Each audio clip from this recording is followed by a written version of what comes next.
Citoyens, bons patriotes, rejoins le parti sans culotte. Citoyens, citoyennes, on vous court. Des citoyens propres dans une ville propre, nos enfants nous regardent. Pour l'honneur, pour servir, pour la gloire, nous avançons. Je suis un citoyen ordinaire. Citoyen, soldat, frère, père. Citoyens, C'est mon devoir de citoyen. Je n'ai fait qu'une voix. Sud Radio, les vraies voix qui font bouger la France, 19h-20h, les vraies voix citoyennes, Aurélie Gros, Stéphane Pellet. Bonsoir à toutes et à tous, très heureux de retrouver pour cette dernière de la saison nos co-présidents du G500 citoyens, Aurélie Gros et Stéphane Pellet. Bonsoir Aurélie et Stéphane. Bonsoir Philippe David. Il fait chaud, hein. Philippe. Eh bien, il fait chaud. On a chaud au cœur de vous quitter, Philippe David, à partir de ce soir. Oh mais la vie est un éternel recommencement, vous le savez. C'est pas de moi. Hein. Moi je pense que tout peut se jouer encore dans cette émission. Je pense que c'est la fin de la saison, mais je peux l'emporter. Je peux l'emporter. Comme on dit au rugby, la jument n'a pas encore tourné le dos au foin quand. Alors l'emporter à quoi, je ne sais pas, mais en tous les cas, ce fut une très très très belle saison. On peut même dire que c'est un truc qui a bien marché. Oui, c'était une très belle saison en votre compagnie qui s'est en plus conclue du côté de Lille, une ville magnifique où on était il y a une quinzaine de jours.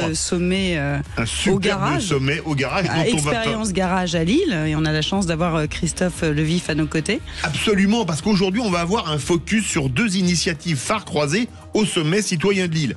Deux expériences très différentes mais qui répondent à une même urgence, recréer du lien et donner du pouvoir d'agir. En 2023, près de 400 tiers-lieux actifs en France sont engagés dans des démarches d'économie sociale et solidaire. Un Français sur deux dit ne pas avoir d'espace pour s'exprimer librement dans sa vie quotidienne. Or, 81% des Français pensent que le changement viendra d'initiatives locales plus que des institutions nationales. Christophe Levy, fondateur d'Expérience Garage, le lieu qui a accueilli le sommet citoyen, est avec nous ce soir. Bonsoir. Bonsoir.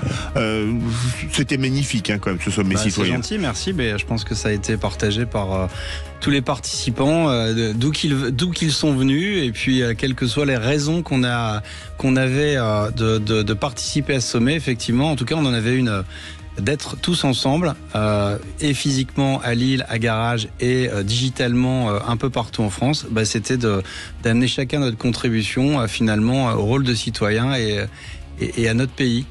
Allez, ensuite, plus de 7000 initiatives locales recensées dans les bases coopératives. Transition, territoire en commun. Pourtant, 85% des Français disent ignorer ce qui se fait dans leur propre territoire. 62% aimeraient pouvoir s'engager localement, mais ne savent pas comment. Théo Cavizel, président de la FFTQM. Alors, c'est la Fédération Française des Trucs qui Marchent. Ça ne s'invente pas. C'est une fédération pas vraiment comme les autres, qui met en lien les solutions qui marchent, est à nos côtés. Bonsoir. Philippe, alors je suis chargé de mission de la FFTM et effectivement je suis ravi d'être là ce soir. Mon collègue Raphaël Rugère, président, est à Ouessant aujourd'hui avec le maire pour découvrir ce qui fonctionne là-bas. Inutile de dire que Ouessant c'est une île magnifique à l'ouest de la Bretagne, vraiment complètement à l'ouest de la Bretagne. Oui, mais lui il a la chance d'être dans le sud. Oui. Radio. et en tout cas, il n'est pas à l'ouest, ça c'est certain. Ça, il fait chaud. Allez, c'est parti, on va parler d'Expérience Garage avec Christophe Levif. Les vraies voix Sud Radio. Alors, Christophe, vous vous rendez compte qu'on finit cette saison avec l'élégance, le charisme de ce fondateur. Donc, vous êtes le patron d'une agence, vous allez nous raconter, mais Becoming, je crois, il y a un point, mais je ne sais pas pourquoi il y a un point, il faudra nous dire. Et puis, donc, vous êtes le créateur de ce lieu dans lequel il se passe des tas de choses. Si j'ai bien compris, on va de la demi-finale ou de la finale de grands événements sportifs jusqu'à le sommet citoyen, puisque nous avons été nombreux à nous rendre à Lille chez vous. Avant de nous raconter peut-être ce qui s'y passe, qu'est-ce qui germe dans l'esprit donc d'une personne aussi élégante et qui finalement conduite à des grandes fêtes, à des grands événements populaires. Exactement, c'est le mot. D'abord, j'ai une petite correction à apporter. C'est que je suis un des deux fondateurs et l'autre fondateur, qui est une fondatrice. C'est Cécile, ma femme, et donc on a cofondé ensemble cette entreprise familiale.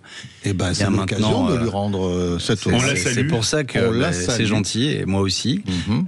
Et donc à l'origine de cette idée, finalement, s'il y avait un mot à retenir, c'est le mot gâchis. Gâchis de mètres carrés. Et donc il y a maintenant presque 10 ans, on s'est fait le constat suivant, assez simple, qui est un constat sur les mètres carrés et les surfaces de bureaux, l'immobilier tertiaire, pour parler un peu plus technique, jargon. Et en se disant, en ayant nous-mêmes la problématique de lieux pour faire travailler nos entreprises et nos équipes, et en se disant finalement que quand on occupait un espace pour y travailler dans un cœur de ville, c'était un énorme gâchis puisque finalement ces espaces n'étaient pas toujours utilisés, les équipes sont pas toujours présentes dans des métiers qui sont des métiers de mouvement où ils sont chez les clients, et puis la nuit dans ces mètres carrés bien placés de cœur de ville, il se passe rien, et puis le week-end dans les mètres carrés bien placés de ces cœurs de ville, il se passe rien non plus, hein. Alors on peut toujours croiser par hasard de temps en temps un collaborateur qui a un peu de retard ou qui veut prendre un peu d'avance sur ces sujets, mais en tout cas globalement c'est ça le constat. Et finalement c'est de se dire, et on est en 2013, donc on est encore bien avant les sujets de télétravail, de Covid, etc. C'est de se dire, quand on a des bureaux, on n'en consomme que 15% de la valeur. C'est un peu comme si chaque mois, on achetait un paquet de gâteaux et qu'on en consommait 15% et qu'on en jetait ou qu'on en gâchait 85%. D'ailleurs, sur les valeurs, vous allez nous dire lesquelles sont derrière tout ça, mais une toute petite parenthèse. Il y a des gens qui ont pensé comme vous, une association de chefs d'entreprise, j'ai perdu son nom, mais Aurélie va retrouver tout ça, qui utilisait aussi les locaux la nuit pour de temps en temps mettre des personnes à l'abri. Ça, c'est une autre initiative sur les mètres carrés perdus. La cravate solidaire ? Oui, ça doit être ça, bravo. La cravate solidaire, oui, qu'on avait reçue. Parce que moi, je dois me souvenir des 300 associations qui sont passées dans l'émission. C'est mon rôle. Vous êtes la mémoire vive. Exactement. Alors, on n'a pas l'exclusivité de peut-être de cette intention. J'ai envie de dire, ce qui est important, c'est de passer un moment de l'idée à la réalité. Et ça, c'est une sacrée manche à gagner, parce que dans un monde comme celui dans lequel on vit, dans un pays comme le nôtre, et dans un sujet comme celui des lieux, il y a un certain nombre de silos, il y a un certain nombre de cadres, il y a un certain nombre de...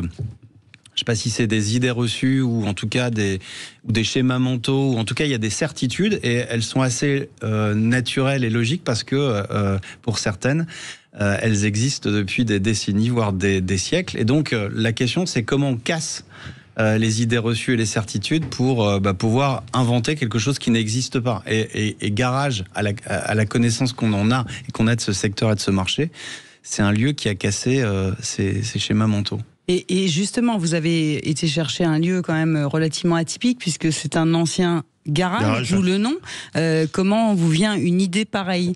Parce que quand on voit le lieu, bon, il y a toujours la rampe, mais sur le principe, vous l'avez totalement transformé, mais il y a toujours l'âme, en fin de compte, populaire de ce lieu, parce qu'un garage, c'est très populaire. C'est un lieu populaire parce que c'est un lieu qui se transforme comme un théâtre en fonction de l'heure de la journée ou du jour de la semaine. Et donc, ce qui fait vraiment le principe et la singularité de Garage, c'est d'utiliser de 2, 3, 4, parfois plus, de façon différente, un maximum des mètres carrés. Et c'est une vraie différence avec le principe du tiers-lieu, par exemple, où on va regrouper dans un seul lieu différentes activités, mais si je prends une gare qui est devenue avec le temps un tiers-lieu, et qui ne servait à l'origine qu'à une seule fonction, qui est gare et transporter. Programme 1001 vies de la SNCF. Alors, 1001 gares. J'ai pas ce niveau d'expertise, mais en tout cas, ce qui est sûr, c'est que à vos souhaits. À vos souhaits, Philippe. Ce qui est sûr, c'est que revenez avec nous, la surface, par exemple, d'un magasin dans une gare aujourd'hui, du 1er janvier au 31 décembre. C'est magasin, et puis la surface qui est dédiée à transporter des voyageurs comme le quai, du 1er janvier au 31 décembre, ça a une fonction unique qui est quai. Nous, on arrive à transformer le lieu. Quel type d'événement vous avez si vous passez une semaine à Garage, vous allez, personne ne l'a jamais fait, je pense, mais on a plein d'images qui en attestent. Si vous passez une semaine à Garage sur un seul mètre carré, vous allez pouvoir à un moment y travailler. Vous allez pouvoir à un autre moment y faire du shopping. Vous allez pouvoir encore à un autre moment y faire la fête. Vous allez pouvoir encore à un autre moment y vivre, je sais pas, la finale de la Champions League ou les JO ou enfin voilà. Donc des moments. Bon souvenir. Excellent souvenir. Excellent souvenir. La capacité qu'on réussit parfois à créer des moments d'ovation, des moments d'émotion dans un lieu comme Garage, ça met du baume au cœur et ça, on va dire, ça fait plaisir à l'âme d'entrepreneur que nous sommes. Alors, il y a le mot populaire qui a été prononcé à plusieurs reprises, et moi j'avais envie de dire aussi éphémère, mais est-ce qu'il n'y a pas un petit côté triste alors finalement ça disparaît aussi vite que c'est arrivé, cette d'abord, émotion? C'est pas parce que le lieu se transforme comme un théâtre que les émotions restent pas, et les souvenirs aussi, donc on en a plein et on en a fabriqué plein dans la tête et dans le cœur de dizaines de milliers de personnes. Lillois aujourd'hui, mais bien plus largement que Lillois depuis maintenant quelques temps, et l'ouverture qu'on a effectuée il y a maintenant 5 ans. Vous êtes bien dans les vraies voix citoyennes. On se retrouve dans quelques instants après une courte pause avec Christophe Levy, fondateur. Déjà la pub. Oui, cofondateur avec Cécile. Voilà. Madame, qu'on salue. À qui on fait un gros bisou. Voilà. Même. On peut se permettre. En tout cas, moi, je peux me permettre. Voilà. Les hommes peuvent se permettre aussi. Nous l'embrassons également, n'est-ce pas, Stéphane ? Vous aussi. C'est parti. Bon, tout le monde l'embrasse, même Théo Cavizel, donc tout le monde est content. Même Maxime, notre excellent réalisateur. Il plus soit. Allez, on se retrouve tout de suite pour continuer à parler du Garage. Plein de choses à dire encore sur ce lieu magique si vous êtes à Lille. Retour des vraies voix citoyennes avec Aurélie Gros, Stéphane Pellet. On a le plaisir d'avoir avec nous Christophe Levy, cofondateur, avec sa femme Cécile, du Garage où nous avons eu le plaisir d'être. Ça était à Lille pour le G500 citoyen, et Théo Cavizel qui est un des responsables de la FFTQM, la Fédération Française des Trucs qui Marchent. Le nom, rien que le nom mérite d'être connu. Une question avant de redonner la parole également à nos coprésidents. Vous êtes inspiré d'un modèle que vous aviez vu quelque part pour le Garage, ou ça a été une intuition avec madame ? Alors l'intuition, je pense que c'est le bon terme. Il y a intuition un constat féminine dans ces cas-là, bien évidemment. C'est dans la répartition des rôles. J'ai envie de dire quand même et de revendiquer que l'intuition là, elle est en l'occurrence plutôt masculine dans notre binôme sur ce projet. Mais en tout cas, oui, c'est vraiment. Je pense que la chance qu'on a eue pour craquer le sujet des mètres carrés et créer ce lieu et ce premier lieu finalement, puisqu'on n'a pas créé cette société, on n'a pas inventé Garage pour uniquement le créer à Lille, même si on est ravis que tous les Lillois en profitent aujourd'hui. C'est vraiment de se dire comment on peut faire quelque chose qui n'existe pas. Et le fait de ne pas avoir d'expertise, de ne pas être issu du monde de l'immobilier, nous a finalement rendu assez naïfs face à un certain nombre de certitudes des professionnels de ce secteur qui aujourd'hui, quand ils viennent nous voir, nous disent ça fait 10 ans ou 15 ans qu'on a envie de faire un lieu comme ça et on n'a jamais réussi à le créer parce qu'il y a plein d'obstacles. Et la naïveté qu'on avait nous a permis de les contourner ou de les surmonter. Alors j'avais envie de vous reparler des tiers-lieux, mais en fait, en voyant Théo Cavizel qui est juste à côté de vous, et donc c'est un truc qui marche, ça ? Garage, les Lillois ? Oui, totalement. Alors c'est vrai que c'est toujours assez frustrant quand on a des belles initiatives comme ça, puisque nous, c'est vraiment le prisme élus locaux. Il y a des choses qui marchent dans l'entrepreneuriat, dans les associations. Là, tout ce que vous venez d'entendre, ça, c'est quelque chose qui vous inspire pour peut-être le propager, ou en tous les cas l'esprit. Si Christophe nous dit que la mairie de Lille est moteur dans ce projet et l'accompagne. Si Christophe devient maire, jamais. Oui, exactement. En tout cas, si je suis déjà père et c'est déjà l'essentiel. Si cette initiative est reprise par les personnalités politiques pour intégrer la politique publique de la commune, alors oui, c'est un truc qui marche, qui rentre dans notre cadre. C'est ça votre. Bon c'est très cadré. Donc Christophe, on parle depuis tout à l'heure de ce lieu. Donc c'est votre réflexion, c'est de mieux utiliser les mètres carrés, de mélanger les activités, de passer d'une activité à une autre. Événements, shopping, sommet citoyen aussi. Comment on fait pour que ça tienne toute l'année ? Parce qu'on est beaucoup, nous, sur le modèle, on reçoit souvent ici dans cette émission des gens qui gèrent plutôt ce qu'on appelle les tiers-lieux et qui ont en effet une fonction associative. Comment on fait pour que ça marche ? En tout cas, nous, c'est une entreprise, donc j'ai envie de dire... il y a eu énormément d'énergie et d'investissements qui ont été portés par l'ensemble des actionnaires, des investisseurs de ce projet depuis maintenant plusieurs années. On a veillé depuis l'origine, parce que c'est notre ADN, à respecter et à créer une relation solide et à faire avec chaque partie prenante de ce projet, et donc à veiller à ce que, quelle que soit la partie prenante, qu'elles soient les personnes qui travaillent dans ce lieu, quelles soient les marques qui viennent y créer un magasin pendant 3 jours ou 3 semaines, quels soient les voisins, quelle soit la ville, quels soient, bref, les habitants du Grand Lille, de veiller à ce que chaque partie prenante puisse voir en garage un lieu qui a une utilité pour elle. Et après, c'est de trouver l'équilibre économique, de se battre et d'être résilient par rapport à un certain nombre d'obstacles à franchir, parce que, pour prendre un exemple très concret, quand vous êtes sur un lieu aujourd'hui, il y a des destinations.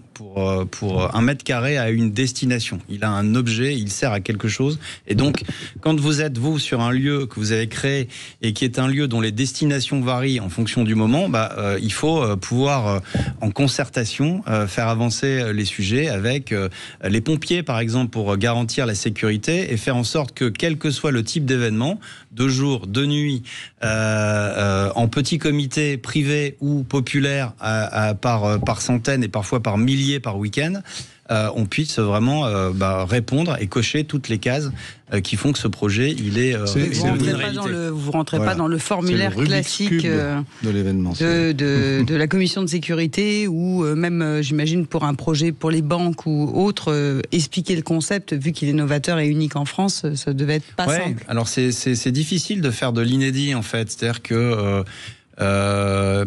alors c'est plus facile aujourd'hui parce que Garage existe, et donc on peut le toucher, on peut le visiter, on peut le consommer de plein de manières. Mais il y a quelques années, quand il s'agissait de porter le projet, on va dire avec des decks de présentation, des images, des maquettes, etc., il y avait quand même souvent une forme de scepticisme dans le regard.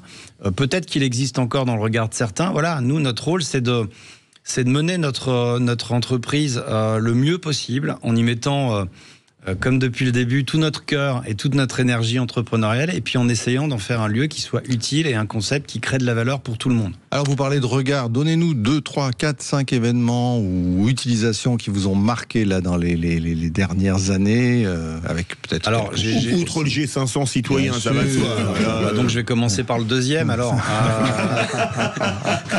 je vais prendre des moments où j'ai, à titre personnel, eu l'émotion d'avoir participé à la création d'une entreprise qui fait du bien aux gens. Et donc, par exemple, j'étais là quand la France a gagné la médaille d'or au JO en rugby à 7. Oui. Bon, par exemple là, quand vous voyez vibrer 1 millier de personnes dans Garage en même temps que notre équipe nationale et ses multiples essais, il se passe quelque chose qui est fort, et je pense dont les gens se souviennent. Ça, c'est un exemple d'une communion sportive. Quand vous organisez avec une influenceuse une opération qui va consister à créer le plus grand magasin pour les enfants pendant un week-end complet à Lille, et que vous avez des milliers de personnes qui viennent de toute la France, et qui permettent aussi à Baby à tout prix, qui est cet événement, de créer un magasin incroyable pendant 3 jours pour les enfants et les familles. Ce magasin, s'il existait du 1er janvier au 31 décembre, il aurait sans doute des difficultés économiques à être actif tout le temps, à créer de l'intérêt. Alors que là, il explose tout. On comprime et on compresse pendant 3 jours quelque chose de fort et d'intense. Et puis, c'est comme quand on crée le plus grand magasin de sapins de Noël à Lille. C'est sûr que si on voulait le faire sur des surfaces comme ça pendant 365 jours, on aurait peut-être du mal à trouver l'équilibre économique. Alors que là, on arrive à créer sur un besoin, et sur cet exemple-là, quelque chose de plus pratique, même si l'expérience, c'est pas juste acheter un sapin, c'est de vivre quelque chose de fort à Garage. On arrive à créer une expérience qui non seulement rend service aux Lillois, en l'occurrence, et aux grands Lillois en général, mais au-delà de ça, crée des émotions positives. Vous avez parlé, excusez-moi Aurélie, des Lillois, des grands Lillois également, ça vient un peu de tous les Hauts-de-France, comme maintenant on a fusionné Nord-Pas-de-Calais et la Picardie. Alors le principe, c'est Garage les Lillois, et donc le projet qu'on a de dupliquer ce lieu doit nous amener à ouvrir un jour Garage les Marseillais, Garage les Bordelais, et puis peut-être aussi des formats plus petits pour des villes plus moyennes, mais auxquelles on est aussi attaché et à qui on a envie aussi d'apporter les services et le plaisir d'avoir un garage dans leur ville. Mais en tout cas, voilà, et puis la population, elle est nationale et internationale. Quand Interreg vient pendant une semaine faire un QG à Lille, à Garage, pour travailler ensemble, il y a 70 nationalités qui sont présentes. Quand on a eu les JO, on n'a pas dénombré le nombre de nationalités, mais je pense qu'on n'a pas dû être loin d'une centaine de nationalités différentes. Et puis, le week-end prochain, avec le départ du Tour de France, on aura aussi une expérience. Là, il y a le monde entier. Et là, c'est pareil. Là, il y a des coureurs des 5 continents. On peut le dire. On se donne rendez-vous quel jour? Et puis Lille, c'est une terre d'accueil. Donc le fait d'avoir le premier, Lille et le Nord et les Hauts-de-France, ce sont des terres d'accueil. Évidemment, c'est naturel d'avoir cette valeur chevillée au corps et au cœur et d'en faire un élément d'ADN de cette entreprise aujourd'hui à Lille et ailleurs demain. En tout cas, moi, pour avoir entendu beaucoup de personnes lors du sommet citoyen parler du lieu, ils ont été subjugués par le lieu, je peux le dire. Merci. Ils ont trouvé ça génial dans sa configuration, cette capacité à remettre en 1 heure une salle différente, une autre ambiance. Et c'était assez exceptionnel, c'était très citoyen, ils se sont sentis bien. Donc j'aimerais particulièrement remercier Christophe au nom et Cécile, évidemment. Absolument. Et l'équipe de Garage. L'équipe de Garage, évidemment, au nom de l'ensemble d'Idéal Citoyen et surtout du G500, le sommet citoyen, pour ce partenariat, parce qu'au-delà d'un lieu, ça a été un véritable partenariat, et je pense que je peux le dire au nom aussi de Sud Radio. De Patrick Roger. Et de Patrick Roger. Directeur général. Heureux d'être accueilli là-bas. Donc on part tous à Lille pour le Tour de France. On a compris. Et vous avez dit une chose, là, bientôt il y aura peut-être le garage à Bordeaux, à Marseille, à Rennes, à Strasbourg. Au Coudray-Montceau. Il y a des projets qui avancent là à court ou moyen terme, parce que ça se fait pas en 15 jours. Alors c'est sûr, et ça on est bien placé pour le savoir. Notre priorité, ça reste de terminer la réussite du premier exemplaire de ce démonstrateur finalement qui est Garage les Lillois.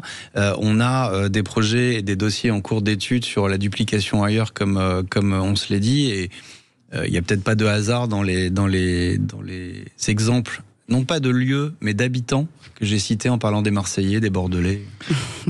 C'est les meilleurs, les Marseillais, je voulais dire. Allez, merci. Et on salue les Bordelais, même s'ils n'ont pas gagné au rugby. Merci beaucoup, Christophe Lefive. Là, vous avez fait mal au cœur à notre ami réalisateur Maxime, parce qu'il est bordelais. Il ne s'est rien passé samedi soir.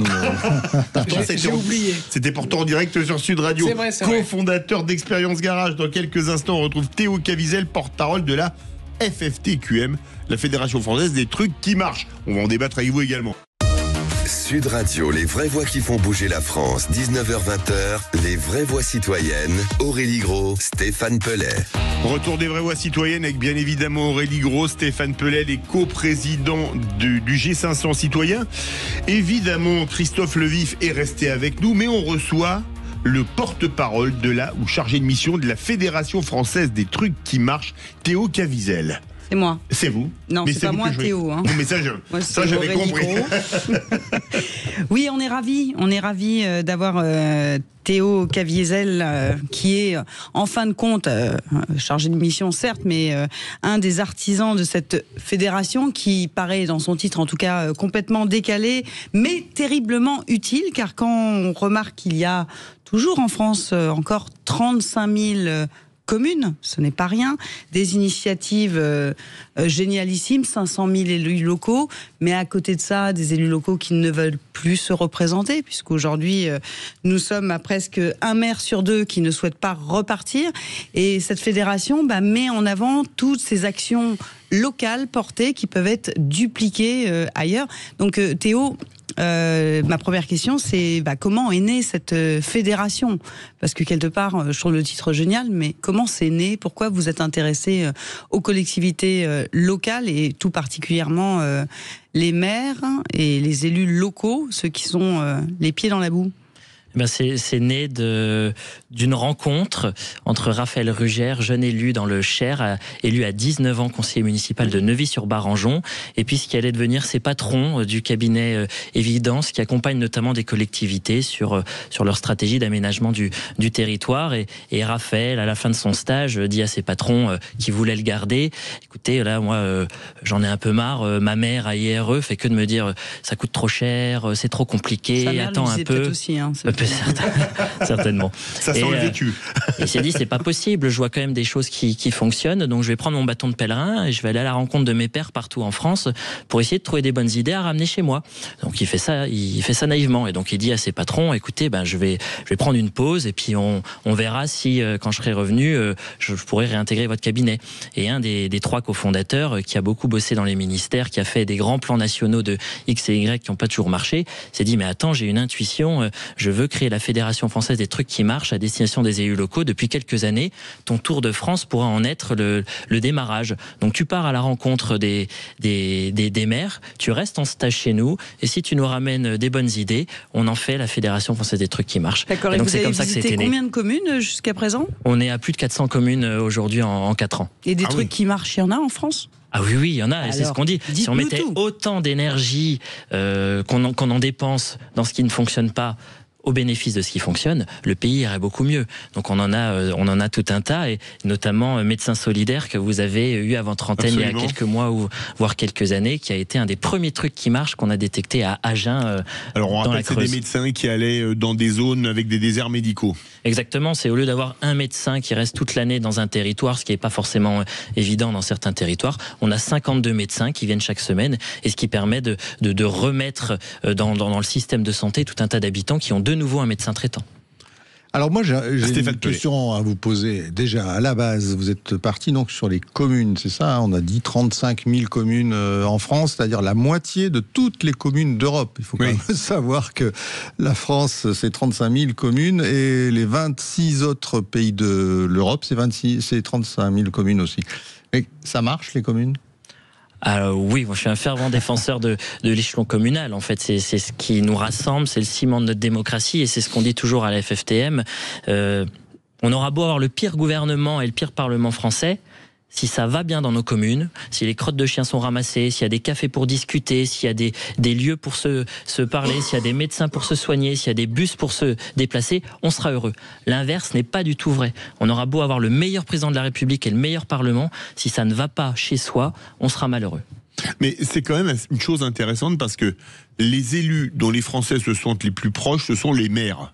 Toujours. Et le deuxième élu duquel ils se sentent le plus proches, c'est pas le conseiller départemental ou le député, c'est le président de la République. Est-ce qu'il n'y a pas un côté quand même assez amusant chez nos compatriotes dans ce domaine ? C'est-à-dire le plus proche et... C'est pas l'héritier du roi de France. Philippe, il faut juste rectifier un truc. C'est pas qu'ils se sentent le plus proche, parce qu'ils le sont géographiquement. C'est qu'ils le trouvent le plus légitime. Oui, mais ils se sentent aussi le plus proche. Il y avait un sondage qui avait dit ça il y a quelques années. C'est un peu naturel, parce que c'est les maires. Par contre, les maires sont les élus les plus crédibles, ceux en qui les Français ont le plus confiance. Et je pense qu'on a besoin de cohérence, en fait, entre... moi, je suis langrois. Donc de Langres. Voilà, donc mon maire, le maire de Langres, je le connais, je le respecte, et derrière je suis, certes au Marnais, c'est mon département, et ensuite je suis français. Et donc c'est des échelons de cohérence. Je ne suis pas grand estois, je n'ai pas d'identité à ma région, et encore moins à ma communauté de communes. Et donc je pense que c'est pour ça que les gens se rattachent à ces élus-là.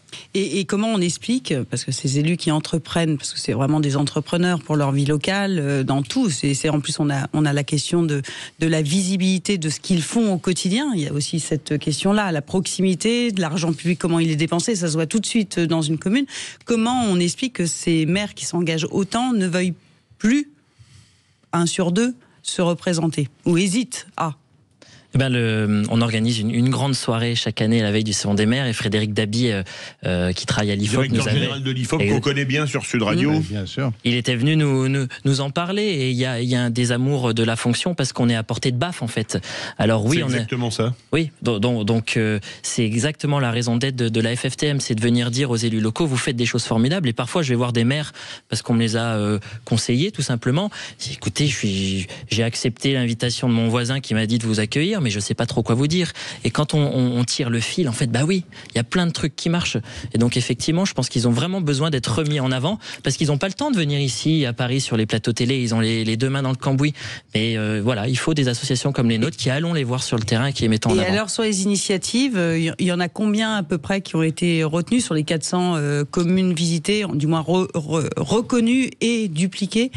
Une soixantaine. On en a beaucoup plus en tête, alors quand des élus locaux dont vous faites partie nous disent écoutez, j'ai une problématique sur le logement, donc j'en ai 150 en tête et on peut en discuter, mais en tout cas on en a formalisé avec des fiches pratiques, on va dire une soixantaine. D'accord. Oui, parce que expliquez bien le principe général, c'est la Fédération française des trucs qui marchent, ça on a bien compris que donc ça marche, mais ça marche pour faire quoi alors donc? Notre raison d'être, c'est de détecter des choses qui fonctionnent dans une commune et de le mettre en avant à travers les médias nationaux et notre savoir-faire de communication pour que ça se duplique ailleurs en France. Mais est-ce que, par exemple, les communes, comme le disait très justement Stéphane, il y en a 35 000, entre un petit village de 10 habitants et Paris, Lyon, Marseille, Toulouse, Lille, etc., est-ce que c'est vraiment le même métier? Est-ce que c'est vraiment les mêmes préoccupations? Est-ce que c'est vraiment la même vie, tant pour les élus que pour les administrés? C'est là toute la pertinence de ce qu'on fait, je pense. On ne vient pas depuis le haut imposer quelque chose aux 35 000 communes. On vient détecter dans une... souvent ce qui arrive. Exactement. Et nous, on vient détecter dans une commune proche du littoral quelque chose et qui sera adapté à une autre commune proche du littoral ou une commune de montagne ou une petite commune rurale en banlieue d'une métropole. Voilà, on ne va pas dupliquer dans 35 000 communes tout ce qu'on duplique, mais tout ce qu'on détecte, pardon. Mais le passeport du civisme, par exemple, qui est une initiative qu'on a détectée à Talmont-Saint-Hilaire en Vendée il y a quelques années, c'est maintenant dans plus de 500 communes et c'est déjà énorme. Ça consistait en quoi, le passeport du civisme? C'est un maire, Maxence de Rugy, après les attentats de Charlie Hebdo, qui a cherché concrètement quelque chose à faire dans sa commune pour retisser le lien entre les habitants. Et il a créé un passeport qu'on ne tamponne pas de pays en pays, mais d'action civique en action civique. Tous les CM1, CM2 se voient remettre un passeport au début de l'année. Et il a 100% des enfants qui connaissent et qui chantent la Marseillaise. Il a 100% des enfants qui vont aux cérémonies de commémoration. Du 11 novembre, du 8 mai. Exactement. Etc. On passe de peut-être 10% dans la commune voisine à 100% chez lui. Ah oui, effectivement. Continue à lui faire, je vais prendre des notes. Continue à lui faire dire des choses, des initiatives, que je reparte avec la feuille de route. Mais sur trucquimarche.fr, vous trouverez tout. Mais est-ce qu'il n'y a pas aussi un problème qui se pose? C'est que souvent les maires disent, on en connaît quelques-uns, on a même une maire avec nous, Aurélie Gros, que souvent ce qui pose problème, c'est l'administration. En particulier la haute administration. Désolé Stéphane Pellet. Il fallait bien trouver un bouc souvent émissaire. on le dit, et il y a écrit parlons vrai sur les murs du studio. Est-ce que ça c'est comme quelque chose qui se dit? Ça se dit, mais nous, en fait, on est un petit peu la somme des gens qu'on côtoie et nous, les élus qu'on rencontre, en fait, c'est du système D et à chaque problème, sa solution. Et on n'est pas du tout dans cette logique de pointer du doigt quelque chose ou quoi. Ils s'adaptent, effectivement, parce que ils sont élus pour ça et ils doivent rendre des comptes et ils doivent apporter des choses et des services. Donc, certes, il y a un problème, mais on le contourne. Avec Idéal Citoyen et tout le mouvement, donc porté par de très nombreux citoyens, on a une proposition, nous, c'est qu'on se débrouillerait pour que les moyens administratifs soient dans une première tranche, en tous les cas, inversement proportionnelle à la taille. Est-ce que vous savez que, par exemple, dans une petite commune de 400 habitants, le maire a même pas un agent, il a un demi-agent. Donc, et par contre, vous avez le président, je sais pas moi, d'une département ou d'une région, lui, il va avoir X dizaines de collaborateurs, rien que pour diriger simplement ça. On se disait, on pourrait commencer par la première tranche, c'est qu'on attribue un agent à temps plein à toutes les communes de France.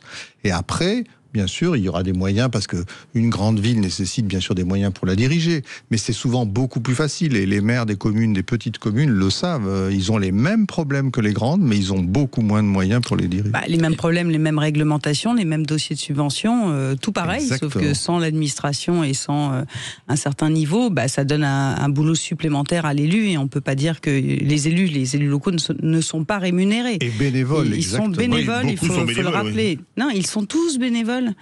Ils touchent des indemnités pour compenser, mais ils sont bénévoles. 34 000 communes sur 35 000, ce sont totalement bénévoles, à quelques dizaines d'euros près. Bien sûr. Et l'État français vous donne raison dans ce que vous venez de dire entre la NCT et le ministère. Alors, qu'est-ce que c'est ? La NCT, c'est quoi ? L'Agence nationale de cohésion des territoires et le ministère de la ruralité, par exemple avec Village d'avenir, où ils mettent un chargé de projet au sein de la préfecture à disposition de X communes. Et effectivement, il faut ramener de l'ingénierie en fait au plus proche de chaque territoire et de chaque élu. Et pas forcément avec les communautés d'agglomération ou les communautés de communes, parce que ça se fait aussi dans le cadre des communautés d'agglomération. Oui, on déleste la commune de sa responsabilité, souvent vous l'avez bien dit tout à l'heure, de son identité. Parce que et il y a toujours plus ce qu'on appelle le millefeuille, voire même le 10 millefeuille, qui pose aussi question. Et alors, dans les projets... quelque chose. les projets que vous avez repérés quand le maire... Il y en a un particulièrement qui vous a touché dans une petite commune et un autre... mais qui vous a, où vous avez senti que... Oui, il y en a plein, là, je sens que... Oui, il y en a plein, c'est toujours difficile. Alors, comme c'est la pub, on peut vous laisser réfléchir. Vous voulez réfléchir ou vous voulez répondre ? Ah ben j'en ai évidemment, mais comme je suis chauvin, je donne souvent l'exemple de Saint-Dizier, la beauté sauvera le monde, mais je vais vous parler aussi de Mutterholz. J'ai le temps ou on va se faire une petite pause et juste après. Voilà, bon, j'ai teasé. On prend une... Ah bah ça c'est parfait. Saint-Dizier, Mutterholz, toujours dans le Grand Est. Allez, on se retrouve dans quelques instants. Sud Radio. Retour des vraies voix citoyennes avec Aurélie Gros, Stéphane Pellet, bien évidemment. On a Théo Cavizel avec nous de la FFTM, la Fédération Française des Trucs qui Marchent, et évidemment Christophe Levif, le fondateur d'Expérience Garage, où on a passé d'excellents moments du côté de Lille pour le G500 citoyens. Alors vous avez teasé juste avant la pub des initiatives avec notamment Saint-Dizier, Mutterholz, c'est ça ? Exactement. Et puis, on en parlait pendant la pub, on va parler de Roubaix aussi. D'accord. Et donc, à Saint-Dizier, le maire, en plein Covid, voit un petit peu... il doit gérer tout au long de la journée des crises. Et le soir, il lit un peu et il retombe sur Dostoïevski, La beauté sauvera le monde. Et on avait bien besoin d'être sauvé pendant le Covid. Et il s'est dit, qu'est-ce que je peux faire de ça ? Il a remplacé tous les panneaux publicitaires de sa commune, qui nous vendent absolument tout ce dont on n'a pas besoin, par les plus grands chefs-d'œuvre de l'humanité. Il a appelé la réunion des monuments... des musées nationaux, RMN Grand Palais, et puis il a créé un partenariat avec eux pour mettre à disposition de sa commune d'abord, c'est génial. Mais demain, ça c'était hier, et aujourd'hui c'est une association indépendante pour que ça prenne son envol, et il y a plus de 100 communes qui vont dupliquer cette année cette initiative. Ah c'est génial, oui. Eh ben non mais c'est génial, c'est la culture quand même, il faut souligner, et le patrimoine. Pour tous et partout. Et il y a également, alors on a parlé, ça c'était, on va parler de Saint-Dizier, Mutterholz en Alsace, Patrick Barbier, le maire qui se dit écologiste des petits pas et qui, instituteur, revient dans son village après sa retraite, et puis il voit qu'à l'époque, les enfants allaient au gymnase dans le centre du village à pied pour faire du sport, et en fait le village est coupé par 2 départementales, et en fait les enfants ils ne vont plus au gymnase, faire du sport, ils le font dans la cour de récréation parce que c'est trop anxiogène, parce que ça fait peur, parce que les parents ont aussi une volonté de plus de sécurité pour leurs enfants dans notre société actuelle. Et donc il s'est dit comment faire pour refaire converger toutes nos installations, y compris l'école, vers le cœur du village où se trouvait ce gymnase. Et ben il a recréé les chemins ruraux d'antan. Mais sauf que les chemins ruraux, ils n'existaient plus, puisque petit à petit, les propriétés privées se sont agrandies, on a construit, ainsi de suite. Et ben il a contacté X, Y, tous les habitants. Est-ce que je peux passer dans votre jardin ? Est-ce que je peux t'acheter ça ? Est-ce que... J'ai un truc pour vous, parce que je vais vous appeler Alphonse Allais, en fait. Ah oui, les aphorismes d'Alphonse Allais, vous voulez nous faire les villes à la campagne et vice-versa. Comment on fait en France ? On adore, c'est le plus beau paysage quasiment d'Europe, c'est pour ça que les gens viennent, les touristes viennent dans notre pays. 80% du paysage, c'est donc la ruralité en France, et 80% de la population vit dans les villes et les grandes métropoles. Comment on résout ça ? Non mais c'est parce que vous êtes assis à côté de lui, c'est tout. Je vis dans un des départements les plus ruraux de France, j'y suis très bien, je suis aujourd'hui à Paris pour venir avec vous. Je pense qu'on est une génération qui peut se mouvoir, qui peut vivre à un endroit et à un autre. Moi je ne vois pas ça comme une vraie fracture. Je ne saurais pas trop répondre à cette question. Il n'y en a pas. Christophe Levif veut réagir. En tout cas, moi je trouve c'est rien que la sémantique qui est la vôtre, le nom que vous avez choisi, c'est enthousiasmant, ça fait du bien, c'est chouette d'être dans un message positif. des trucs qui marchent, et vous le dites avec beaucoup de proximité et de simplicité. Moi, je connaissais pas votre organisation, je l'ai découverte il y a quelques jours, et j'ai tout de suite eu un vrai coup de cœur pour le message que vous faites passer. Après, dans ce que vous avez dit, c'est ultra riche. Il y a tellement de choses dans ce que vous avez pu évoquer. On peut parler par exemple de la notion des territoires et du fait de dire comment je peux avoir autant de communes qui finalement seraient un peu comme une famille finalement. Comment on pourrait constituer la famille des communes françaises? Elles ont toutes un prénom différent, mais elles ont toutes un nom de famille qui est le même, qui s'appelle France. Et donc comment on peut créer des liens de famille et comment on peut gérer le côté aussi qui est un peu français de la touche personnelle. Vous voyez, c'est Junio dans Les Bronzés font du ski. On a tous un petit côté touche personnelle, et on peut pas s'empêcher de vouloir amener une touche personnelle à quelque chose qui marche dans l'État. Et donc, ça peut améliorer parfois, mais ça peut aussi ralentir souvent, et parfois dégrader aussi. Donc, voilà, comment... Et puis le dernier point, c'est peut-être en termes de réaction, je pensais à la notion de slasher, c'est un terme un peu barbare, mais qu'on utilise aujourd'hui notamment pour les nouvelles générations dans les entreprises. Est-ce que le futur est fait de monotâches, entre guillemets, de monofonctions, ou est-ce que les villes, les maires, les élus, mais aussi, on parlait des agents municipaux tout à l'heure, très concrètement, est-ce que l'avenir, c'est pas d'être un slasher? Ça veut dire que non plus d'avoir une seule fonction et d'être dans une seule case, entre guillemets, mais de pouvoir circuler tout au long de ma vie professionnelle et de mes engagements dans différents sujets, pour pouvoir être plus heureux, parce que je vais mélanger 2 ou 3 métiers différents dans une seule vie ou un seul moment de ma vie. Sur cette question, c'est exactement, me semble-t-il, le sujet du film Les Petites Victoires, avec Michel Blanc, et la vie d'une mère qui est mère de famille, qui est institutrice dans le village, qui est mère aussi de la commune, et qui doit jongler entre ses enfants, les enfants qu'on lui laisse à l'école de la République, un nid de poule, un café qui ferme. Et le maire, par essence, je pense qu'il a déjà 15 métiers, en fait, et vous pouvez peut-être en attester. Donc, effectivement, on doit jongler entre un milliard de tâches qui ne sont pas les plus faciles. Où est le canapé? Juste pour que je puisse m'allonger pour ma psychothérapie. Et ça rejoint une autre proposition d'idéal citoyen, parce que quand vous décrivez cette citoyenneté, cette ambiance et tout ça, il ne faut pas attendre d'être trop vieux pour tout ça. Il faut être, dès qu'on est ado, on est passionné par ce qui se passe dans sa commune, et d'où l'idée, dès 16 ans, de pouvoir voter aux prochaines élections municipales. Vous savez qu'on porte cette proposition. Très bonne idée, encore une fois. Je pense qu'il peut y avoir un regard aussi sur l'économie du système, c'est-à-dire finalement... quand on voit le tissu associatif français, sa richesse, le nombre de Français qui, très fort, tous les jours, des heures, ou parfois, de temps en temps, participent en tant que bénévole à quelque chose qui a du sens pour eux et leur tienne à cœur, mais on voit aussi que le monde dans lequel on évolue est un monde où, on va dire, la façon de financer la gratuité, le bénévolat, est peut-être une façon qui est remise en question, et c'est pas par mauvaise volonté, c'est juste que le monde dans lequel on vit est peut-être un peu plus compliqué économiquement qu'il n'a pu l'être, en tout cas aujourd'hui. Et donc, c'est un vrai sujet, je trouve, pour le tissu associatif français, et pour tous ceux et toutes celles qui, tous les jours, le font, que de se poser la question de savoir quel est finalement, est-ce que ce génie français qui a donné naissance au principe de l'association, la loi 1901, Waldeck-Rousseau, etc., comment ce même génie français, un peu plus d'un siècle plus tard, est capable de réinventer peut-être le modèle économique pour donner de la pérennité, non pas aux associations en tant qu'institutions, mais à ce qu'elles font, et au fait qu'elles soient vraiment utiles pour que le pays soit meilleur pour nous tous, en fait.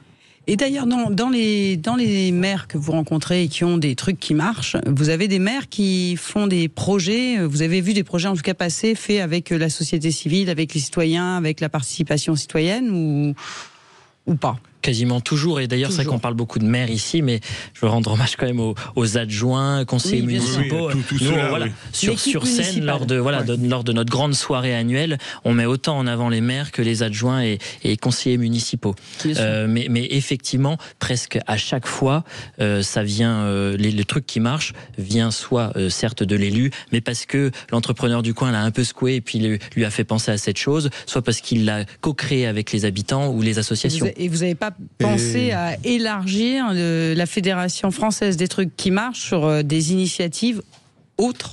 Ça s'appelle les vraies voix citoyennes, chère Aurélie. Oui, je sais, mais c'était pour savoir je voulais savoir s'il voulait qu'on travaille pour lui. Là, je crois que Maxime a un petit truc qui marche pour nous tous, en tous les cas. Non ? On sait que vous aimez chanter, Aurélie. Il faudrait pas hésiter. Jeanne Masse. C'était allez-y.